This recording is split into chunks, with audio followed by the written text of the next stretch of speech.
This is my 2021 Specialized Sump Jumper alloy, and you probably noticed already, I put some extra parts on it. Let's get into it. So first up, you probably noticed already that I have a water bottle cage, and you probably can't see it, but a pump mount on here. But you might be thinking, Evan, why do you have an insulated bottle? Well, it's like 116 yesterday, so, I gotta keep the water cold. But, also, I have this Crank Brothers pump, which has a gauge on it, and a strain relief hose. And then it's called a click. You can usually you're supposed to just be able to click it in there. Just lost its magnetism. I've had this thing for like 3 years. But it still works, and I still use it on my rides. Moving a little farther back, I have a Dakine Hot Latch gripper with the tube and then a Lezyne plug kit in it.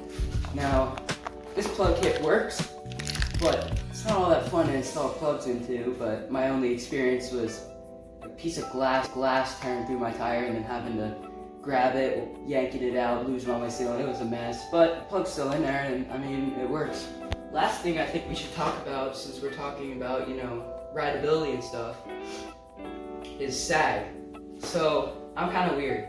I have 25% sag in the front and then 20 in the rear. I came from BMX and riding a hardtail, and having a squishy rear end doesn't feel right for me. But works well. I get more of that top stroke here, so it's softer and stuff going through the lid bumps, and then bigger drops is more supportive, and I don't bottom out as hard. Thing before I go are grips. I actually put my old grips on here because the ones that came with the bike weren't all too great. They just started shredding themselves, and these have a nice texture, feel, whatever, diameter.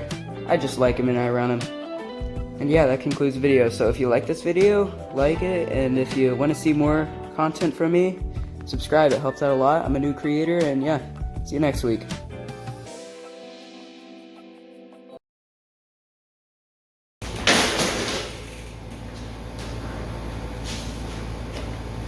Don't trust the props that go